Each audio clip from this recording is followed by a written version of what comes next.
사람들이 예수께서 만져주심을 바라고 어린아이들을 데리고 오매 제자들이 꾸짖거늘 예수께서 보시고 노하시어 이르시되 어린아이들이 내게 오는 것을 용납하고 금하지 말라. 하나님의 나라가 이런 자의 것이니라. 내가 진실로 너희에게 이르노니 누구든지 하나님의 나라를 어린아이와 같이 받들지 않는 자는 결단코 그곳에 들어가지 못하리라 하시고 그 어린아이들을 안고 그들 위에 안수하시고 축복하시니라. 오늘도 주님의 보좌 앞으로 나오신 우리 성도님들에게 하나님의 은혜와 평강이 함께 하시기를 축원드립니다.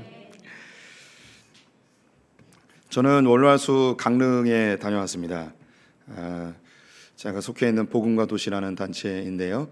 이 복음과 도시는 교회 개척 운동과 교회 갱신 운동을 하는 그런 단체입니다. 제가 CTC라는 단체에 포함되어 있는데 CTC가 복음과 도시 안에 있습니다. 그래서 제가 복음과 도시에도 속해 있고 CTC에도 속해 있고 그렇습니다. 이 복음과 도시가 내년에 진행되는 로잔 대회의 중요한 멤버여서 로잔 대회를 준비하면서 전국 목회자들을 초대하여 로잔에 대한 이야기도 하고 복음에 대한 이야기도 하고 이렇게 시간을 보내고 왔습니다. 우리 성도님들에게 로잔에 대한 이야기를 내년 9월에 진행이 되는데요. 주일날 설교 때 잠깐 말씀드렸는데 전 세계 기독교 인구가 한 10억 정도 됩니다. 10억에서 한 12억 이렇게 이야기들을 하는데요. 10억이라고 그냥 치겠습니다. 이 가운데 80%가 자유주의 쪽의 교회입니다. 우리가 이야기하는 이 복음주의, 예수를 믿어야지 구원받는다라고 생각하는 사람들이 한 2억 명쯤 됩니다. 그러니까 전 세계에 있는 기독교인들 중에 한 20%가 복음주의 교회이고 나머지는 자유주의 교회입니다. 이 자유주의 진영에 있는 교회들의 연합체를 WCC라고 이렇게 이야기를 하죠. 세계교회협의회입니다. 몇 년 전에 부산에서 이 WCC 총회가 한국에서도 있었죠. 이것이 한국 교회에 좋은 영향을 미치기보다는 좋지 않은 영향을 더 많이 미쳤습니다. 그 이유는 그 예배 시간에 이제 굿을 하는 그런 모습도 있었고 또 그 무녀들이 나와서 이렇게 춤을 추는 그런 모습도 있고, 그래서 종교의 대화합, 평화를 이야기하며 이렇게 그런 모습들이 한국 교회에 비춰져서 WCC에 대한 사람들의 부정적 생각이 아주 깊이 새겨지게 되어졌었죠. WCC는 그것만이 전부는 아닙니다. WCC가 여기 WCC 있다고 다 지옥 가고 이런 개념은 아닌 거예요. 그 가운데에서도 그렇게 모든 종교와 다 평화를 이루어야 된다라고 주장하는 사람들이 있는 반면 그 안에도 예수님을 믿어야 된다라고 이야기하는 그런 부류도 있습니다. 그래서 이 WCC 안에도 이제 다양한 사람들이 있는데 WCC의 제일 중요한 핵심 가치는 뭐냐면 평화입니다. 평화. 그래서 종교 간의 갈등들 그리고 교파 간의 여러 다툼들이 역사 속에서 많은 전쟁들 그리고 이 종교적 간의 갈등으로 인한 혐오와 그리고 많은 전쟁들이 역사 속에 수없이 많이 있었습니다. 그래서 이러한 갈등과 이러한 다툼들, 전쟁들을 없애기 위해서 서로가 주장하는 자기들의 진리들을 좀 양보하고 평화롭게 이 세상을 유지해야 된다는 그런 가치를 제일 우선순위로 두게 되었습니다. 그래서 평화가 제일 가치예요. 그래서 예수를 믿어야만 구원을 받는다. 이러한 진리는 다른 종교와 다른 교파에게 부담감을 주고 다툼이 일어날 수 있으니까 이것을 뒤로 양보하고 이것을 믿을지라도 이건 좀 양보하고 평화를 또 주장하자라고 하는 게 WCC의 이야기입니다. 그래서 이 WCC 안에 예수를 믿어야만 구원받는다고 하는 사람이 있지만 다른 종교와 다른 교파와의 갈등을 일으키지 않기 위해서 자기의 주장을 약하게 하거나 이걸 주장하지 않는 이런 모습들을 보이고 있습니다. 그런데 이 20%의 사람들이 모여 있는 그 진영이 이제 복음주의 진영이라고 합니다. 네, 참 감사한 것이 한국 교회는 80%가 복음주의고 20%가 자유주의입니다. 그런데 한국에 있는 신학교들의 전부는 아니지만 많은 숫자가, 그리고 신학교 교수님들의 많은 숫자가 자유주의 교수님들입니다. 그래서 제가 우리 성도들에게 조심스럽게 말씀드리는 게 있는데, 유튜브나 텔레비전, 기독교 방송에 나오는 교수님이라고 붙어있는 그분들이 이야기하는 거를 다 믿으면 안 되는 거예요. 다 받아들이면 안 되는 거예요. 어느 신학교 교수님 이렇게 쓰여 있다고 해서 우리 성도님들이 교수님이니까, 신학교 교수님이니까 다 믿어도 된다, 이렇게 여기시면 안 돼요. 왜냐하면 그분이 믿고 있는 게 우리가 믿고 있는 그 복음과 다를 수 있어요.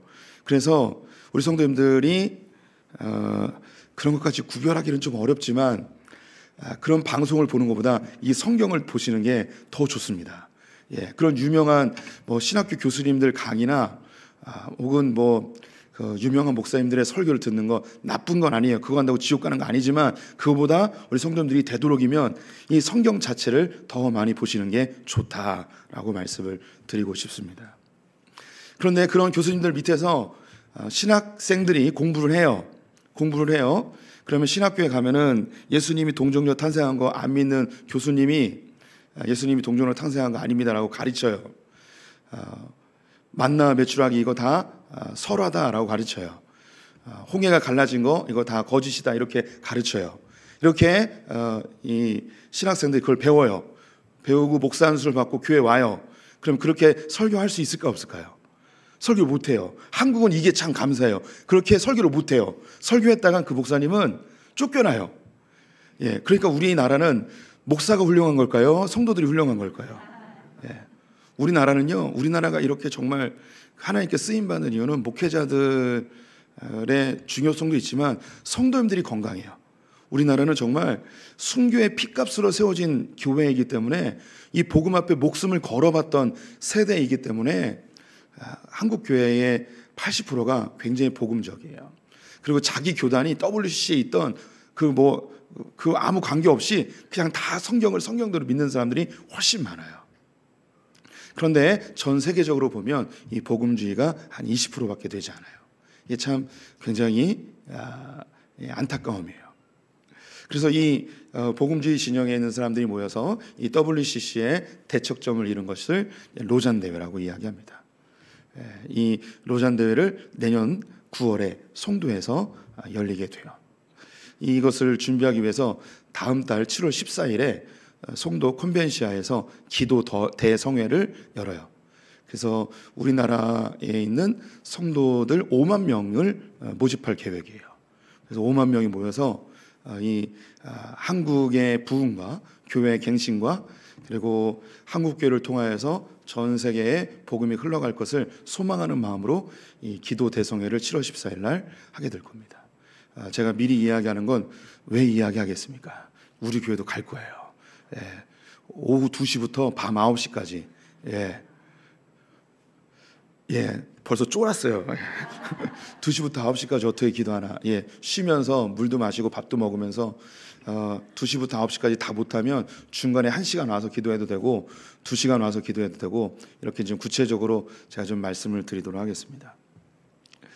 그 로잔 대회를 준비하면서 핵심에 있는 분들이 그런 기도를 하더라고요. 우리나라가 경제적 부흥을 일으켰던 그 시발점이랄까요? 변곡점을 꼽으라면 모든 사람이 공통적으로 이야기하는 것이 88 올림픽입니다. 88 올림픽을 통해서 전 세계에 한국이 알려지게 되었고, 그리고 한국을 사람들이 어떻게 생각했냐면 6.25 전쟁 이후로 가난하게 정말 굶주린 초가집에서 사는 원시인들이라고 생각을 했어요. 그런데 88 올림픽으로 인하여서 전 세계 이 서울의 번영이 텔레비전으로 전 세계에 방영되자 한국이 이런 나라였어? 라고 하면서 깜짝 놀라며 그 다음부터 많은 사람들이 한국으로 몰려들게 되었고 한국 브랜드가 높아지게 되었습니다. 이 로잔 대회가 우리가 기도한다고 그렇게 되진 않지만 소망해 보는 거예요. 88 올림픽이 한국 사회의 경제적 부흥을 일으켰다면 이 로잔 대회가 한국의 영적 부흥을 다시 일으킬 뿐만 아니라 이 한국을 통하여서 전 세계에 이 복음주의, 복음의 이 위대함이 방방곡곡에 전 세계 전 민족의 전 방언에 펼쳐지는 그런 시대가 오기를 소망하고 있습니다. 할렐루야. 네. 이런 위대한 그 사건이 우리 시대에 이 나라에 그것도 인천에서 있다는 건 정말 감격스러운 일입니다. 이런 일에 인천을 대표하는 소풍교회가 우리가 뒤에 물러나 잠잠히 있을 수 없습니다. 이런 위대한 일에 인천을 대표하고 한국을 대표하는 소풍교회가 나서야 하리라고 저는 강력히 주장하는 바입니다. 미쳤습니다.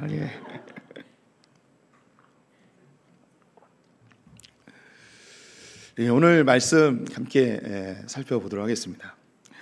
예수님께서요, 마지막 십자가의 사건을 향하여 발걸음을 내디디시는데, 제가 금요일마다 말씀을 드리는데 예수님께서 이스라엘 맨 꼭대기에 있는 가이사랴 빌립보에서부터 한 걸음 한 걸음 그 이스라엘 땅을 다 밟으시면서 예루살렘으로 가십니다. 마치 이스라엘을 가슴에 다 품듯이 한 발짝 한 발짝 걸으면서 땅 밟기를 하듯이 저 가이사랴 빌립보에서부터 예루살렘으로 향해 가십니다. 그것이 예수님의 마지막 행적이에요. 가이사랴 빌립보에서 예수님이 내가 누구냐라고 묻자 베드로가 주는 그리스도이십니다 라고 고백합니다. 예수님이 누구인지 드러난 그때에 예수님이 이 땅에 왜 오셨는지를 본격적으로 설명하시죠. 베드로가 주는 그리스도이십니다라고 고백했지만 그 대답 안에는 예수님이 오신 그 목적이 담겨 있지 않았어요. 베드로는 그리고 다른 제자들은 예수님이 정치적 메시아로 이스라엘을 회복하여서 다윗의 왕조를 다시 세워 부강한 나라를 만드는 것이 그들이 꿈꿨던 그리스도 메시아의 개념이었습니다. 근데 예수님이 네가 생각하는 것은 틀려 라고 이야기하며 마태복음에서는 심지어 사탄아 물러가라 라고까지 이야기하죠. 누구든지 나를 따르려거든 자기를 부인하고 자기 십자가를 지고 나를 따라야 된다라고 이야기하십니다. 예수님이 이 땅에 오신 것은 우리가 예수 그리스도의 십자가에 달려 우리의 죄를 다 해결하심으로 하나님 나라를 경험하고 하나님 백성, 하나님 자녀가 되게 하기 위해서였습니다. 예수님의 십자가는 우리가 달려야 될 십자가입니다. 예수님 대신 달려 죽으셨지만 우리가 그 안에 달려 있는 것과 같습니다. 자기를 부인한다는 것은 옛사람을 죽고 새로운 사람, 하나님의 통치와 다스림이 임하는 하나님 나라 백성이 되는 것이 예수 그리스도의 제자, 예수를 따르는 삶, 그리스천이라고 이야기할 수 있습니다. 이 하나님 나라는 죽어서 가는 그런 이 나라가 아니고 지금 우리가 살고 있는 이 현실에서 하나님의 통치와 다스림을 받는 실제적인 나라입니다. 이 하나님 나라가 실제임을 보여주기 위해서 예수님은 베드로와 야고보, 요한을 데리고 변화산에 올라가셔서 천국을 살짝 보여주시죠. 이것이 우리가 경험하게 될 실제적인 하나님 나라임을 보여주는 것입니다. 세 가지 특징으로 나타내는데 첫 번째는 내가 누구인지 정확하게 알게 됩니다. 우리는 이 세상에 살면서 이 세상의 잣대로, 이 세상의 평가로 내가 누군지 생각합니다. 그래서 이 세상에서 좀 잘 나가고 좋은 학벌과 좋은 직장과 좋은 아파트와 좀 유력한 위치에 있고 돈이 좀 있으면 내가 괜찮은 사람처럼 여겨지지만 반대로 그렇지 못할 경우에 내가 형편없는 실패자로 나의 삶을 평가하고 내 존재를 그렇게 가늠할 때가 많이 있죠. 그런데 우리가 하나님 나라 백성이 되었을 때에 이 세상의 평가는 다 사라지고 내가 진짜 누구인지 알게 됩니다. 성경은 우리가 빛의 자녀라 이야기하고 하나님의 존귀한 자녀들이라고 선언하게 되죠. 그래서 나의 자존감이 달라져요. 나의 직업과 관계없이, 나의 신분과 관계없이, 나의 환경과 상황과 관계없이 내가 얼마나 존귀한 존재인지 그 자존감이 높아집니다. 대책 없는 자신감으로 떵떵거리며 살고 어깨를 쫙 펴고 살고 얼굴에 광채가 나는 그런 삶을 사는 거죠. 빛된 자녀, 빛의 자녀라는데 우리가 개념적인 그냥 상상 속에 있는 그 빛의 자녀가 아니고 그냥 보기만 해도 얼굴에 빛이 나는 그런 사람들이에요. 그렇잖아요. 옆 사람 보세요. 빛이 있는지 어둠이 있는지. 다크서클이 정말 광대뼈까지 쫙 내려오는 사람도 있을 수 있지만 빛의 자녀입니다. 우리 성도님들, 저는 못생겼습니다. 하지만 저는 빛의 자녀이기 때문에 제 얼굴에서 막 광채가 납니다. 눈에서 막 반짝이는 정말 그 광채가 막 흘러나오는 게 보이십니까? 할렐루야. 미친 사람이 많습니다. 우리 아내만 미친 줄 알았더니 미친 사람이 많습니다. 요즘 아내가 점점 제정신을 차리면서 저에게 얼굴에서 빛이 난다 이야기하지 않냐고. 예전에는 저보고 푸라고 그랬어요. 푸라고 그랬는데 지금은 그냥 뚱땡이라고 부릅니다. 다시 푸우로 돌아가야 될 것 같습니다. 그래서 푸우는 약간 귀엽고 깜찍하고 그랬는데 지금은 푸우를 벗어나서 그냥 뚱땡이라고 부르고 있습니다. 이 광채가 사라지고 살만 보이는 그런 상황이 됐죠. 그래도 괜찮습니다. 저는 주의 자녀입니다. 몸이 뚱뚱하든 홀쭉하든 관계없습니다. 하나님 나라에서 우리가 어떤 존재인지 우리의 실체를 알게 되는 거예요. 더불어 모세와 엘리야를 알아보았듯이 우리의 삶에 많은 것들을 해석할 수 있는 새로운 시각을 갖게 됩니다. 고난을 새롭게 해석합니다. 환난을 새롭게 해석합니다. 주님 내게 주신 복을 새롭게 해석합니다. 예전에는 이 세상의 물질주의 세계관으로 내가 노력하고 내가 열심히 기도하고 열심히 하나님께 예배했기 때문에 이런 복을 받는다는 이런 공로주의 인과응보의 그런 물질주의 세계관으로 나의 삶을 평가했어요. 그래서 주님께서 주신 이 복이 마땅한 내가 누려야 될 권리라고 생각했던 그런 크리스천들이 의외로 많이 있었습니다. 하지만 고난뿐만 아니라 내게 주신 이 복까지도 하나님의 눈으로 새롭게 해석하는 거예요. 하나님이 이 복을 왜 주셨는지, 단지 나 혼자 잘 먹고 잘 사는 게 아니고 하나님께서 이 복을 주셨을 때는 분명한 목적과 계획이 있다는 것을 깨달아 이것을 실천해내는 것이죠. 소풍교회에 하나님께 주신 이 복을 그냥 담임 목사가 설교를 좀 잘하고 목회를 잘해서 부흥한다 이렇게 평가하면 안 됩니다. 저보다 설교 잘하는 수많은 목회자들이 있고 저보다 목회에 구단인 분들이 훨씬 더 많이 있습니다. 그렇다고 해서 그분들이 다 부흥하거나 다 목회가 편안한 건 아닙니다.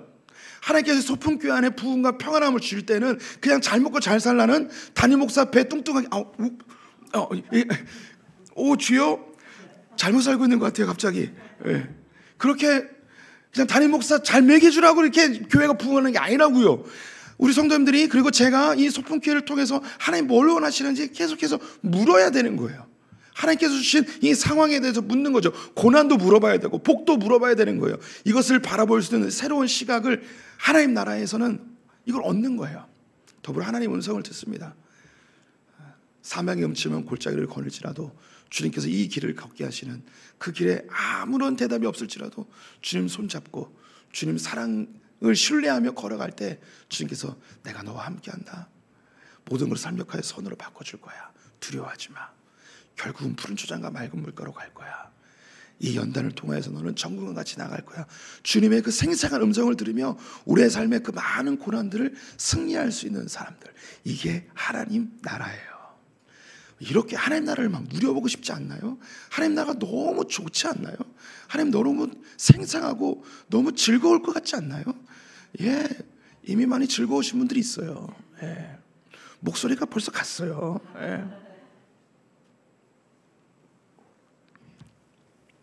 하지만 변화산에서 내려왔을 때는 마귀에게 사로잡힌 아이가 제자들이 아무리 노력해도 귀신이 떠나지 않습니다. 이것은 우리의 삶에 귀신에게 연전히 장악되어 있는 삶의 영역들이라고 말씀드렸습니다.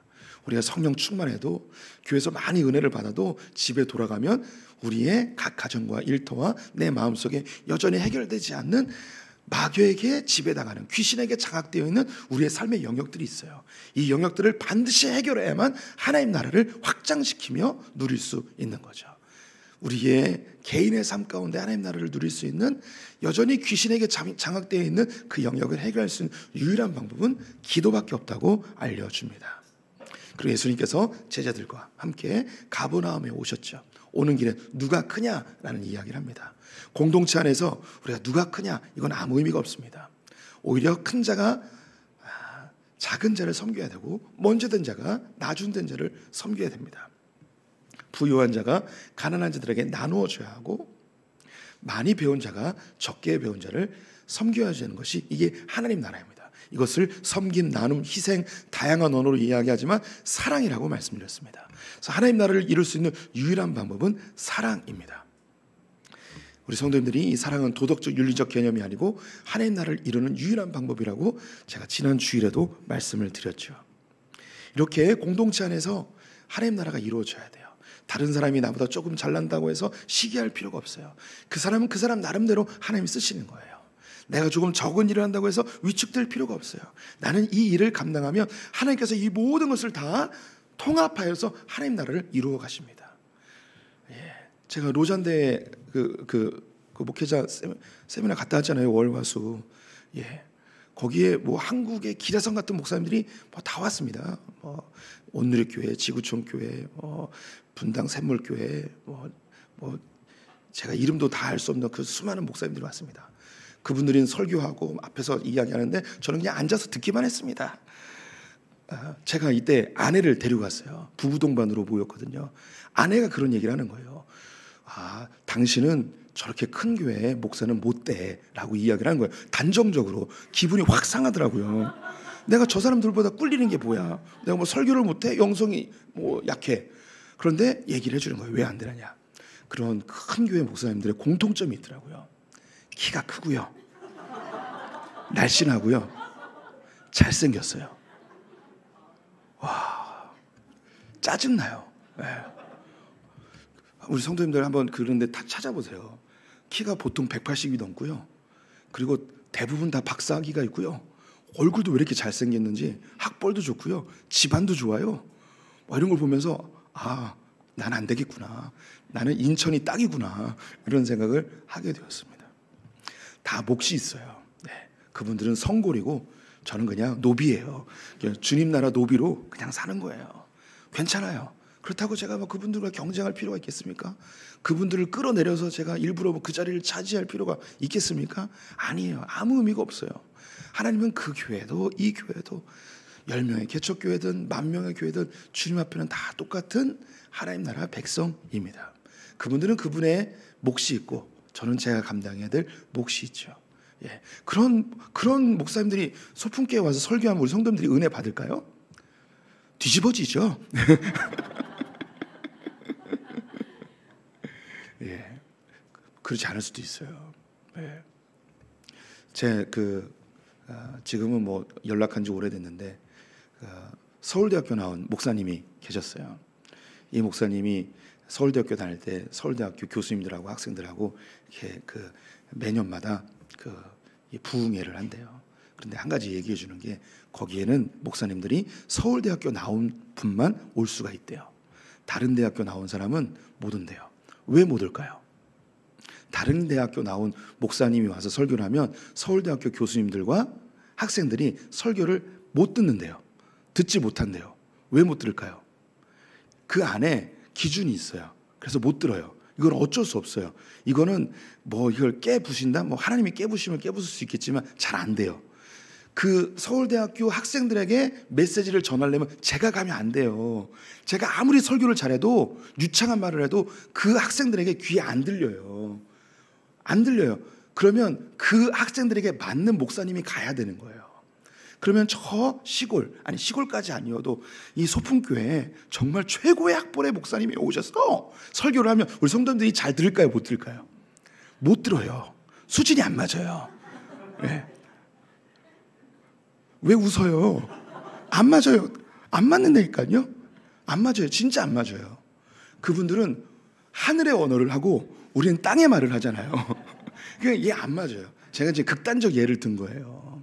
그냥 제가 저 어촌과 시골에 있는 평균 나이가 70인 그런 교회에 최고 학벌의 목사님이 가서 설교를 하면 듣겠습니까? 이렇게 얘기를 하려고 했다가 그렇게 하면 너무 비하하는 것 같아서 얘기를 안 한 거고 우리 교회를 예를 든 거예요.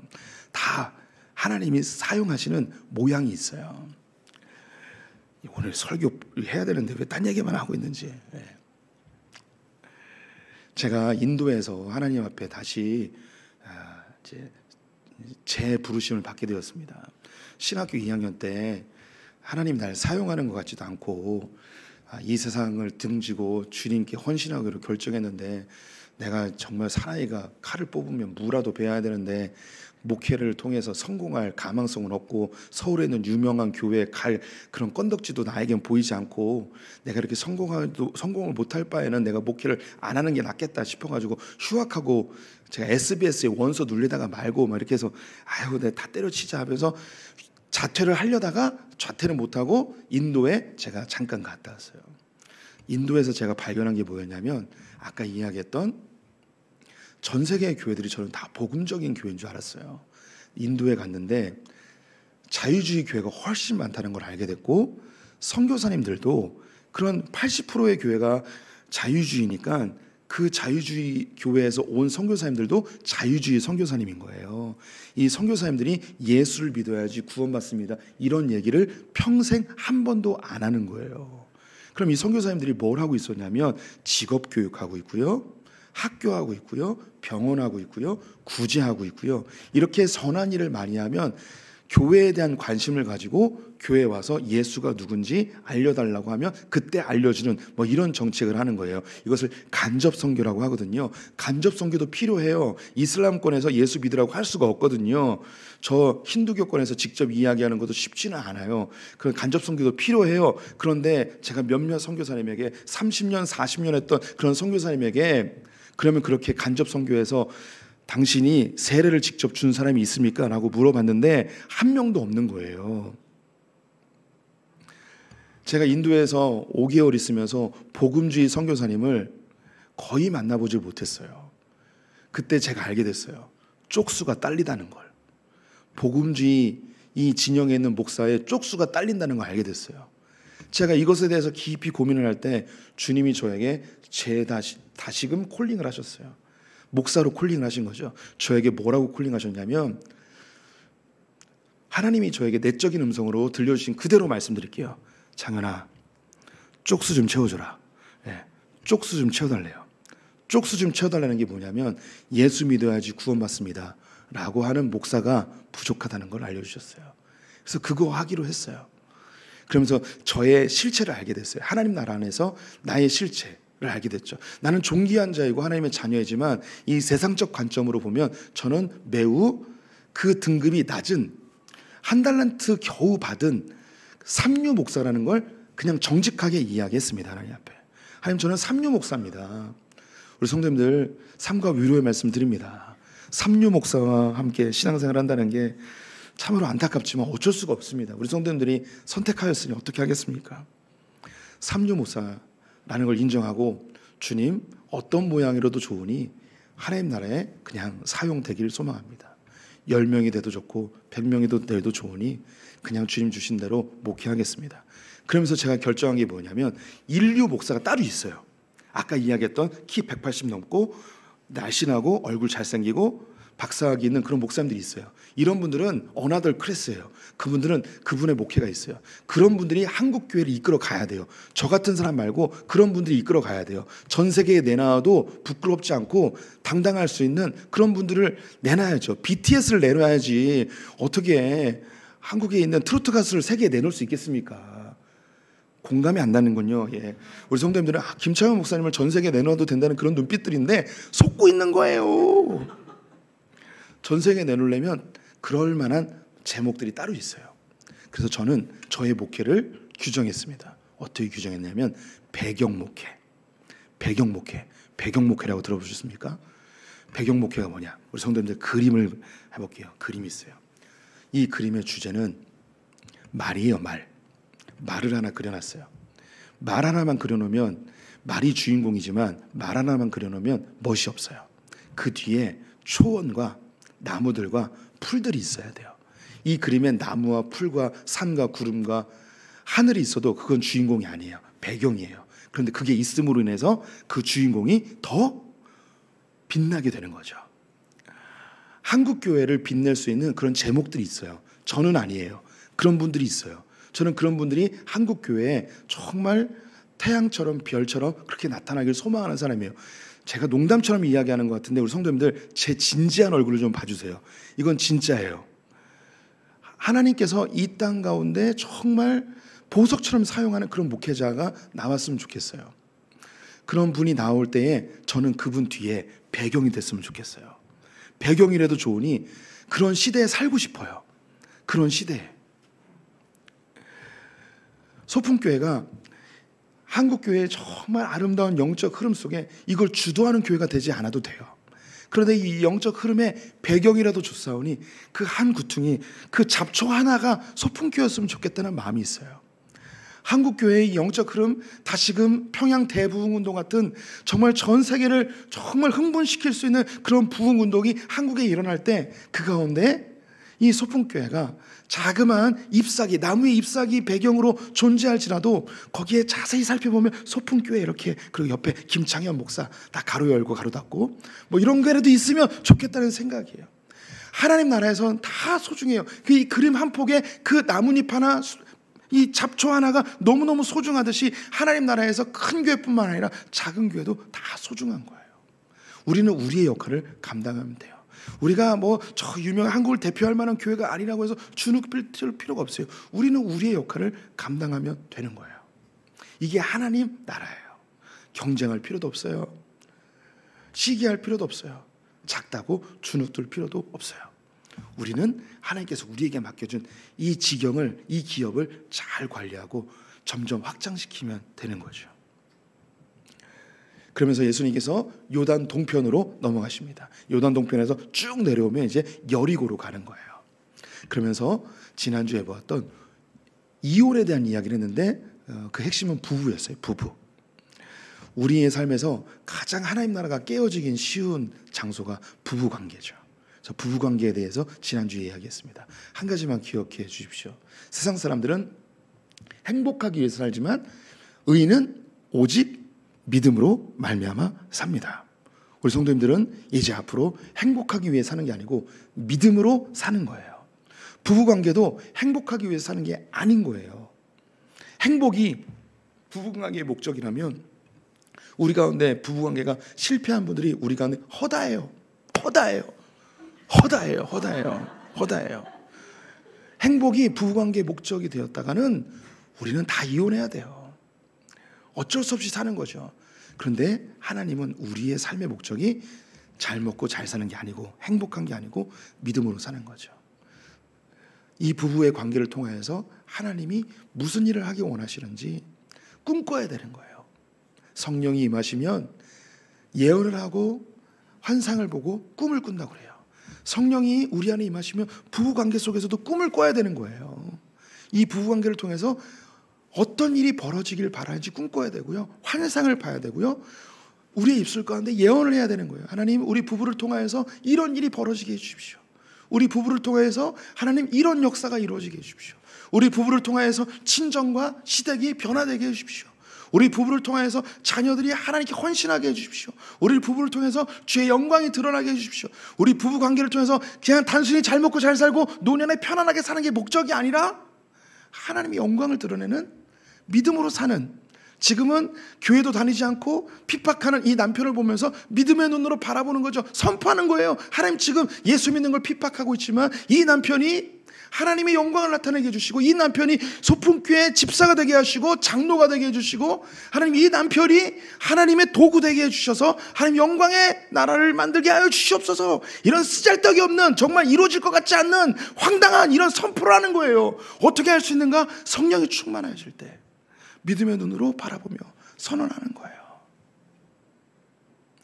그리고 우리 성도님들의 삶 가운데 하나님 나라가 또 제일 많이 파괴되는 것이 어떤 관계일까요? 자녀의 관계이죠. 그래서 오늘 자녀에 대한 이야기가 바로 이어서 나오게 됩니다. 오늘 13절 말씀, 벌써 설교를 마쳐야 될 시간이 다 되어진 것 같은데 13절 말씀 같이 읽어보도록 하겠습니다. 함께 읽겠습니다.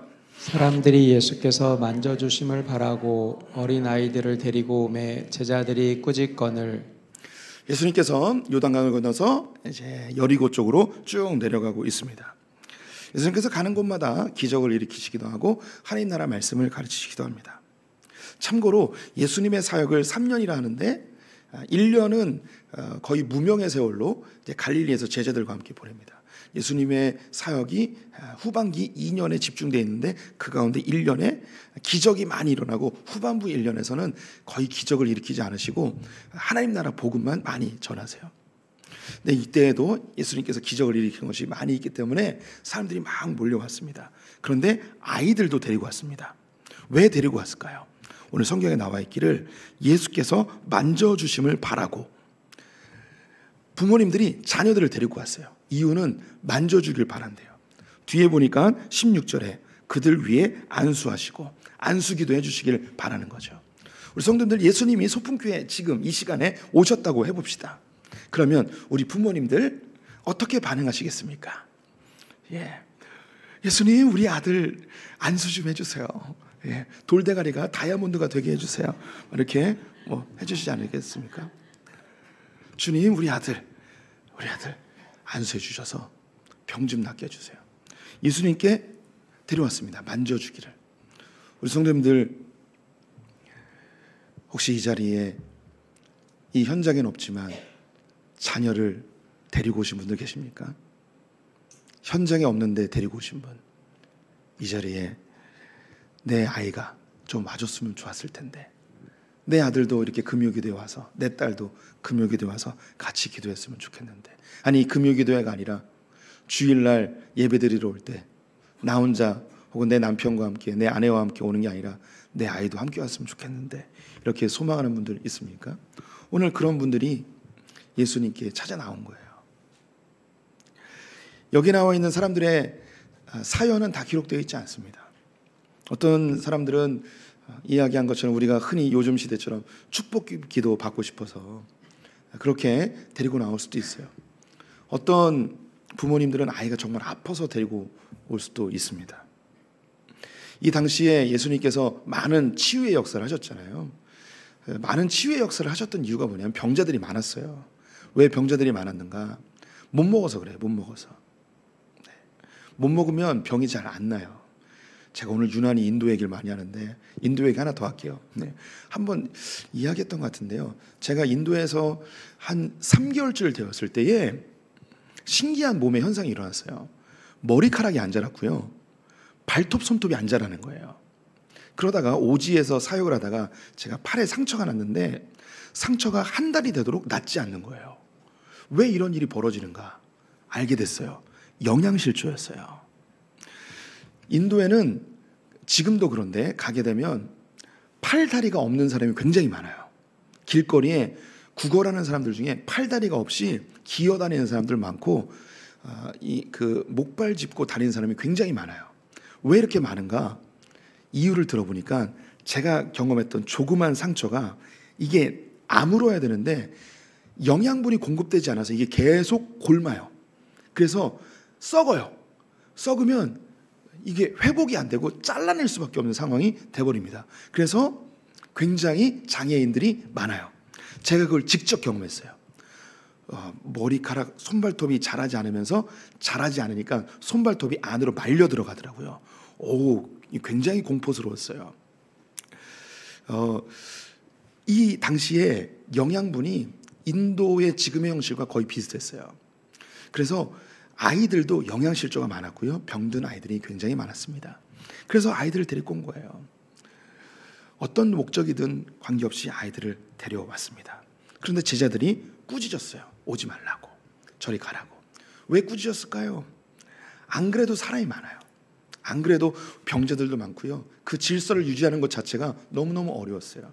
지금 예수님께서 마지막 예루살렘으로 가는 이 길은요, 예수님의 인기가 최고조로 올랐을 때예요.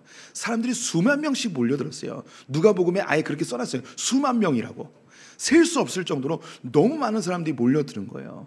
거기에 엄마들이 그 애들 손 붙들고 어떻게든 한번 안수 받고 싶어서 어떻게 예수님께서 한번 좀 축복해 주길 바라는 마음으로 삐짓고 들어오는 거죠. 어느 시대나 부모님의 열정은 이걸 어떻게 막을 수가 없습니다. 예.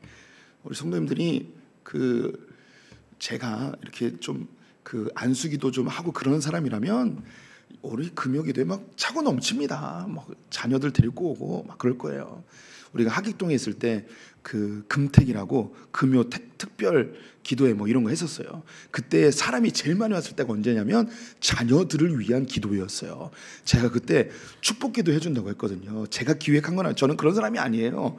그런데 있었던 이 부목사님이 홍석정 목사님이라고 이걸 기획한 거예요. 자녀들을 축복하는 시간을 가져봅시다. 광고했더니요, 줄을요 막 빙빙 돌면서 막 다 서 있었어요. 막 유치원생부터 대학생까지. 아니, 아이들만 기도해 준다고 그랬더니 어른들도 머리를 막 들이밀면서 기도해 달라고 막 하는 거예요. 예, 제가 막 땀 뻘뻘 흘리면서 혼자서 하니까 막 기도 시간이 1시간 넘는 거예요. 그래서 그 다음에 대안이 뭐였냐면 담임 목사님 혼자 기도하지 말고 부교육자들도 같이 기도하자 한 거예요. 그런데 제가 생각했죠. 부교육자들에게 누가 안수받고 식박이 하겠습니까? 예. 그리고 한 번 하고 안 했습니다. 언젠가 또 해볼까 마음이 있죠. 지금도 제가 예수님이 아니어도 누군가 자녀들에게 축복기도 해준다 그러면 다 몰려들 겁니다. 안 그래도 사람들이 많은데 제자들에게 이 어린아이들은 그렇게 소중한 존재가 아니었습니다. 여기서 이 어린아이라고 되어 있는데 옛날에는 이제 소자라고 번역을 해놨어요. 이 소자는 약한 자, 쓸모없는 자, 능력 없는 자, 이런 뜻입니다. 이 세상은 다 이런 약자들과 쓸모없는 자들, 연약한 자들을 무시합니다. 홀대하죠. 존귀히 여기지 않습니다. 배려하거나 존중하지 않습니다. 사람이 체질상 다른 사람을 배려하거나 존중하지 않습니다. 우리가 이렇게 그 교회 다니고 그러니까 내가 좀 착한 것 같고 엘리베이터 탈 때도 레이디 포스트 하면서 먼저 태워주고 뭐 이럴 것 같죠. 예, 공개적인 석상에서는 잘할 수 있지만 비공개적인 석상에서는 우리가 다 이기적인 사람이에요. 미국에서 한 사회학자가 이걸 실험을 했어요. 두 그룹을 A라는 그룹과 B라는 그룹을 모집했습니다. 모집해서 A라는 그룹과 B라는 그룹을 이렇게 같이 실험 대상으로 놓고 A 그룹에게 한 사람 옆에 100불씩 나눠줬어요. 100불씩 나눠줬어요. B 그룹이 보는 데서 100불씩 나눠줬습니다. 그리고 이야기를 했습니다. 이 심리학자가 A 그룹에게 여러분이 이 B 그룹에게는 아무런 돈도 주지 않았는데 회의를 하셔서 자기가 받은 돈에서 얼마를 나눠줄지 결정하십시오. 그래서 이 A 그룹에 있는 사람들이 열심히 회의를 해가지고 결정을 했어요. 우리 성도님들이라면 100불을 받았어요. 한 10만 원이죠. B 그룹 아무것도 안 받았어요. 얼마를 나눠주시겠습니까? 네. 마음속으로 생각해 보세요. 이 A라는 그룹이 얼마를 결정했냐면 50불을 결정했어요. 50불은 내가 갖고 50불은 B 그룹에게 나눠주기로 했어요. 그래서 50불씩 다 나눠줬습니다. 실험이 끝났습니다. 실험이 끝나면서 돌아가는 이 A 그룹 사람들을 한 명씩 다시 불렀어요. 그러면서 또 100불을 줬어요. 수고했다고. 그런데 이 100불은 당신에게만 주는 거라고, B그룹에게는 안 주는 거라고. 그러니까는 당신이 잘 생각하셔서 B그룹은 하나도 안 받았으니까 나눠주고 싶은 만큼 나눠줘도 된다고 이렇게 했습니다. A그룹에게 모르게 다 나눠줬어요. 예, 실험이 끝나고 집으로 돌아갈 때 이 A그룹, 몰래 받은 이 A그룹 얼마를 나눠줬을까요? 오, 예, 맞아요. 하나도 안 나눠줬어요. 그래서 이 심리학자가 이 실험을 통해서 증명하고 싶었던 건 뭐냐면 우리의 사람들은 다른 사람을 배려하거나 나눠주거나 사랑하는 그 본능적인 마음이 없다는 것을 입증하고 싶었던 거예요. 예, 맞아요. 우리는요 다른 사람이 다른 그 시선들이 있으면 누군가 배려하고 그런 것 같지만 내가 모르거나 나를 바라보는 시선이 없으면 우리는 전혀 배려하거나 그런 사람이 아니에요. 우리는 아주 본능적으로 이기적인 사람이죠. 그래서 나에게 이익이 되는 거에 우리 움직이게 되어 있습니다. 이렇게 소자라고 불려지는 작은 아이들에 대하여서 우리는 전혀 배려하거나 우리는 관심을 가지려 하지 않습니다. 우리가 가끔씩 콘서트장이나 어떤 대형 사고가 일어날 때 유난히 많이 죽는 그런 부류가 있죠. 어린 아이들과 여성들이 많이 죽습니다. 불이 나거나 어떤 위급한 상황이 될 때 많은 사람들이 탈출하기 위해서 한 곳으로 몰려듭니다. 이때 힘이 강한 남자들이 어린아이나 여자들을 배려하기보다는 그들을 짓밟고 그냥 넘어가죠. 그래서 더 많은 아이들과 여성들이 죽어 나가는 걸 봅니다. 그런 위급한 상황, 나의 이기심이 발동하는 그런 상황에 사람들은 본능적으로 배려나 혹은 사람들에 대한 사랑, 나눔, 희생 이런 걸 전혀 기대할 수가 없죠. 우리의 사람들의 마음속에 있는 아주 본질적인 생각이에요. 그런데 예수님께서 아주 놀라운 이야기를 하십니다. 14절 말씀 같이 읽어보죠. 예수께서 보시고 노하시어 이르시되 어린 아이들이 내게 오는 것을 용납하고 금하지 말라. 하나님의 나라가 이런 자의 것이니라. 하나님 나라는 이 세상에 우리가 갖고 있는 이 본질적인 이기심, 이것과 반대되어진다는 거예요. 하나님 나라는 강한 것, 높은 것, 많이 소유한 자들이 들어가는 곳이 아니고 어린아이처럼 약자들, 연약한 자들, 부족한 자들, 미련한 자들이 들어가는 곳이 하나님 나라라는 거죠. 예수님이 가장 연약한 모습으로 이 땅에 오셨고 죄인된 모습으로 가장 무능력한 모습으로 십자가에 달려 돌아가셨습니다. 그러면서 예수님께서 우리에게 모델을 보여주신 것이죠. 하나님 나라는 어떤 자들이 들어가는가? 바로 이렇게 연약하고 무능력하고 무익한 자들이 들어가는 것이 하나님 나라라는 걸 보여주고 있습니다. 우리가 바로 그 삶을 살아야 하는 거죠. 예수님께서 이야기하시기를 어린아이가 내게 오는 것을 용납하고 금하지 말라라고 이야기했습니다. 그러면 하나님 나라를 실천하는 데 있어서 가장 실제적인 현장이 어디인가? 거기가 바로 우리 성도님들이 키우고 있는 자녀들과의 관계입니다. 예수님이 어린아이들을 용납하였듯이 우리 성도님들이 가정에서 우리 성도님들의 자녀들을 용납하셔야 됩니다. 우리 성도님들은 나름대로 자녀들을 용납하며 살고 있다고 생각하시죠. 저도 그렇게 생각했습니다. 그런데 우리는 의외로 자녀들을 용납하기보다는 자녀들을 조종하려 합니다. 우리 성도님들이 솔직하게 내 자녀가 똑똑한 자녀가 되면 좋겠습니까? 멍청한 자녀가 됐으면 좋겠습니까? 좀 이 사회적으로 유능한 자녀가 되면 좋겠습니까? 무익한 자가 되었으면 좋겠습니까? 좀 돈 많이 버는 자녀가 됐으면 좋겠습니까? 돈 못 버는 사람이 되었으면 좋겠습니까? 우리 안에 다 이 세상적 기준을 다 갖고 있어요. 나는 못했어도 내 자녀는 그렇게 살고 싶은 마음이 우리 안에 있어요. 그럼 이 마음이 있기 때문에 우리는 어떻게 하냐면 자녀들을 있는 그대로 용납하기보다는 자녀들을 조종합니다. 어떻게 조종하는가? 내가 원하는 위치가 되도록 조종하죠. 그래서 때로는 그것을 사랑이라고 표현하지만 자녀들을 조종하고 이용할 때가 있습니다. 때로는 자녀들을 내가 이루지 못한 꿈의 대리만족으로 생각할 때도 많이 있습니다. 저는 키가 작죠. 그래서 저는 자녀들을 보면서 대리만족을 합니다. 모든 부모가 자녀가 나보다 조금이라도 다 낫기를 바라죠. 그런데 내 내면 속을 보면 자녀를 이용하여서 내 욕심을 채우려 하는 자녀를 용납하기보다는 조종하려는 마음이 더 많다는 걸 발견하게 됩니다. 우리 성도님들이 자녀와의 갈등이 있는 이유, 제일 큰 이유는 뭐냐면 자녀가 내 말대로 안 따르면 열받는 거예요. 자녀를 자꾸 조종하게 돼요. 자녀, 우리 안에 있는 권력욕, 내 자녀는 내 말을 따라야 된다고 생각하는 그 욕구가 굉장히 강력해서 자녀의 갈등이 굉장히 큽니다.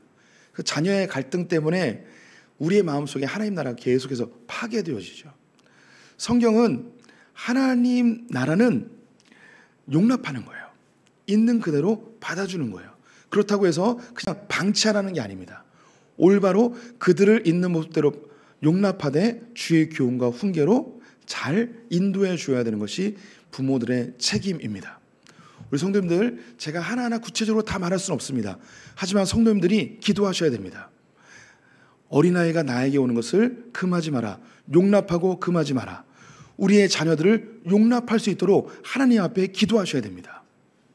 자녀들이 제일 많이 하는 말, 다 성장해서는 그런 말 잘 안 하는데 어린아이들을 키우는 우리 부모님들이 제일 많이 듣는 말이 뭐냐면 아이들이 싫어입니다. 싫어를 제일 많이 합니다. 근데 이 싫어가 반항적으로 들릴 때가 있는데 이 싫어는 아이들이 하고 싶어하는 다른 것이 있다는 표현입니다.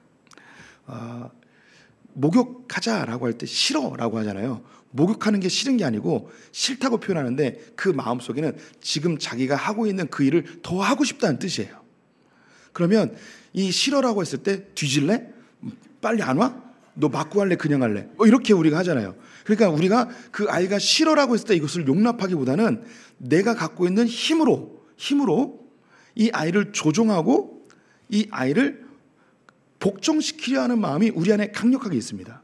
그럼 아이를 이해해 줘야 돼요. 저도 잘 못하는 거예요. 우리 성도들과 함께 해보는 거죠. 이해하는 거예요. 이해. 용납해 주는 거예요.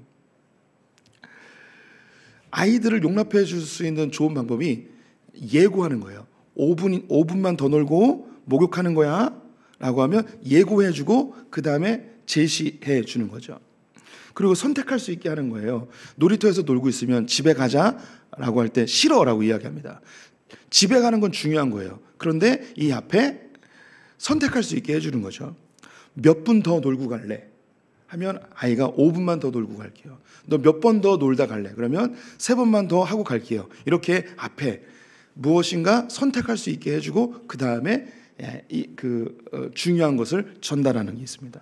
그리고 긍정적으로 아이가 대답할 수 있게끔 유도하는 질문도 중요하다고 합니다. 아이를 놀이터에서 집으로 데려가야 되는데 집에 가자라고 하는 것보다 10분만 더 놀고 가자, 5분만 더 놀고 가자, 이렇게 긍정적인 말로 그만 놀고 집에 가자, 이 부정적인 말이 아니라 5분만 더 놀다가 집에 가자, 긍정적인 말로 아이에게 이야기하는 걸 할 때 조종하지 않고 복종시키지 않는 그 아이를 있는 그대로 받아줄 수 있는 그런 부모입니다. 우리는 본질적으로 용납하기보다는 조종하거나 복종시킵니다. 아이들 중에 유난히 장난을 많이 치는 아이들이 있어요. 그러면 장난치면 장난치지 마라고 하면 더 장난치죠. 이 장난치는 게 왜 장난치냐면 에너지가 많이 있어서 이걸 표출을 못하고 있는 거예요. 그러면 장난치는 건 뭐냐면 이걸 용납해 줘야 되는 거예요. 장난치는 건 뭐냐면 놀고 싶다는 표현이에요. 그러면 장난치고 있으면 부모님들은 뭐 하고 놀까라고 물어보셔야 되는 거예요. 그러면 아이들을 밖으로 데리고 나가서 뭐 배드민턴을 하거나 축구를 하거나 야구를 하거나, 아이들이 옆에 있는 뭐 딸이나 동생이나 막 장난치고 막 괴롭히고 그러면 이 아이가 지금 에너지가 넘쳐서 놀고 싶다는 표현하는 것을 용납하고 같이 나가서 노는 것, 이런 걸 하는 거죠. 그리고 막 장난치는 애는 막 엉덩이를 내놓고 혹은 자기의 소중이를 내놓고 막 이렇게 댄스 추면서 그 짱구 춤추고 막 그럽니다. 그러면 미친놈 하면서 네가 목사 아들로 이럴 수 있는 거야 막 하면서 이런 게 아니고, 이 아이에게 너의 신체의 일부분을 다른 사람에게 보여주면 안 된단다. 너 굉장히 놀고 싶구나. 나같이 놀자. 뭐 이렇게 긍정적인 말로 바꿔줘야 되는 거죠. 그 아이를 조종하거나 협박하는 게 아니고, 이 사탄의 자식아 네가 목사의 자식 맞아 막 이렇게 하는 게 아니고, 협박하는 게 아니고 용납해주는 그런 자세가 필요한 거죠. 또 아이들이 불안하기 때문에 질문을 많이 하는 그런 아이들도 있어요. 엄마 이거 먹어도 돼? 우리 아이들이 엄마한테 전화를 굉장히 많이 해요. 엄마 냉장고에 있는 아이스크림 먹어도 돼? 엄마 라면 먹어도 돼? 예, 아이들이 굉장히 불안해합니다. 왜 물어볼까요? 이걸 했다가 혼나면 어떡하나? 예, 우리 아이들이 왜 이렇게 불안해할까요? 누가 혼내는 걸까요? 네. 예, 이렇게 자꾸 물어보면 어린아이 때는 물어볼 수 있습니다. 뭘 선택할지 몰라서. 그런데 어느 정도 나이가 됐는데도 계속 물어보면 그걸 용납해 줘야 돼요. 그 불안한 마음을. 그래서 이렇게 얘기를 해줘야 됩니다. 창현아, 이제 너는 많이 컸으니까 너희가 어떻게 결정하든 엄마는 괜찮아 하면서 네가 결정하는 것 네 마음대로 해도 돼 하면서 그의 결정을 불안하지 않게 그걸 용납해 주고 하는 거죠. 그러면서 얘는 왜 이렇게 걱정이 많을까요? 왜 이렇게 얘는 결정을 못할까요? 왜 이렇게 부모님에게 자꾸 의존할까요? 이건 부정적인 언어가 아니라 그 상태를 용납해 줄 수 있는 그런 마음이 있어야 돼요. 그래서 우리 성도님들이 자녀를 양육하면서 아주 자그마한 문제인데 이 자그마한 문제가 굉장히 큰 문제처럼 다가오면서 가정에서 이 하나님 나라가 파괴되는 거예요. 부부싸움의 많은 이유가 자녀들 때문에 부부싸움하는 경우가 많이 있어요. 아버지는 이 자녀의 조그만 문제를 뭘 그런 걸 가지고 그렇게 닥달하냐고 하면서 이 관점이 틀리니까 막 굉장히 싸우는 거예요. 엄마는 자그마한 문제 때문에 막 전전긍긍하면서 막 금식 기도를 해야 되나, 뭐 기도원을 가야 되나, 뭐 이런 생각을 할 때도 있습니다. 예수님이 이 아이를 용납하라고 합니다. 우리 성도들이 이 아이를 용납하되 주의 교훈과 훈계로 가르칠 것은 가르치면서 하나님 나라가 부부 관계뿐만 아니라 자녀의 관계 속에도 풍성이 일어나도록 성도님들이 기도하셔야 됩니다. 예, 제가 말하는 핵심은 뭐냐면 우리 성도님들의 자녀를 양육할 때 내가 가지고 있는 육신적 기질, 나의 죄성, 내가 갖고 있는 성향대로 아이를 가르치고 있다는 거예요. 아이를 양육하고 있다는 거죠. 저도 그러했습니다. 예. 그런데 자녀의 관계 속에서 하나님 나라가 이루어지도록 내가 아이를 복종시키거나 내 힘으로 짓누르거나 조종하거나 대리만족하는 게 아니고 하나님께서 내게 맡겨주시는 그 아이를 용납하고 이 작은 아이 가운데 이 안에서 하나님 나라가 이루어지도록 기도하셔야 하는 거죠. 15절 말씀 같이 읽어보도록 하겠습니다. 내가 진실로 너에게 이르노니 누구든지 하나님의 나라를 어린 아이와 같이 받들지 않는 자는 결단코 그곳에 들어가지 못하리라 하시고 하나님 나라를 어린아이와 같이 받들라고 이야기합니다. 어린아이에 대하여서 우리가 본능적으로 하는 것은 권력으로 조종하고 다스리고 복종시키려 하는 것이 우리의 마음입니다. 이 마음은 가장 약한 우리의 아이들에게 나타납니다. 그런데 가장 약한 아이들에게 나타나는 이것이 놀랍게도 나보다 조금만 약하면 이게 드러나고요. 더 신기한 것은 하나님에게도 똑같이 행동한다는 거예요. 하나님도 내가 조종하고 하나님을 이용하고 하나님을 복종시키려고 합니다. 내가 원하는 대로 하나님이 해주셔야 되는 거예요. 하나님의 뜻대로 내가 사는 게 아니고 하나님을 바꾸려고 하는 게 우리의 속성이에요. 하나님마저도 조종하려고 하는 게 우리의 모습이에요. 우리는 기도를 열심히 하고 종교적인 모습을 열심히 하고 교회 봉사를 열심히 해서 하나님 내가 이렇게 열심히 했으니까 하나님 들어주셔야 돼요 하면서 하나님을 자꾸 조종해요. 이건 하나님 나라가 아니라는 거예요. 이렇게 되면 하나님 나라에 들어갈 수 없다는 거죠. 가장 연약한 어린아이를 조종하는 이 사람은 하나님까지도 조종하는 사람이에요. 반대로 가장 작은 어린아이를 존중히 여기고 가장 연약한 아이를 귀히 여기는 이 사람은 하나님까지도 귀히 여기고 하나님을 존귀히 여기는 사람입니다. 우리 성도님들이 어린아이에게 대하는 것, 힘 약한 사람에게 대하는 것이 하나님께 대하는 것과 똑같아요. 하나님은 보이지 않는 분이기 때문에 우리는 함부로 하기 너무 쉬워요. 그래서 작은 자들, 연약한 자들을 존귀히 여겨야 됩니다. 우리 교회에서 가장 연약한 자들은 누굴까요? 교육부서 맞습니다. 우리 어린아이들. 제가 교회를 이전하고서 첫째 주 지나고 너무 후회가 됐어요. 뭐가 후회가 됐냐면 교육부서가 너무 좁아요.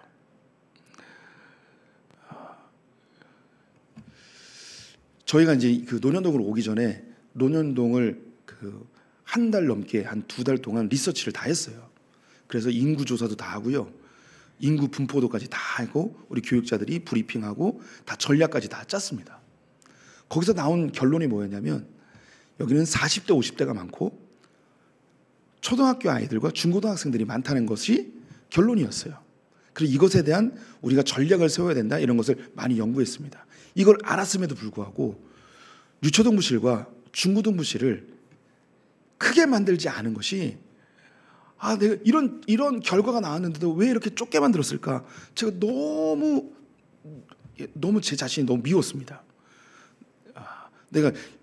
저도 그냥 본능적으로 담임 목사다 보니까 본당만 생각하고 주일학교 예외실을 너무 관심 갖지 못했다는 것이 저에게 큰 아픔이었습니다. 그래서 지금이라도 저쪽 부셔버리고 다시 넓혀주고 싶은 마음이 있고요. 우리 최 장로님 오셨는데 저 목욕탕 막 다 뚫어가지고 중고등부실 만들고 싶은 마음이 막 드는 거예요.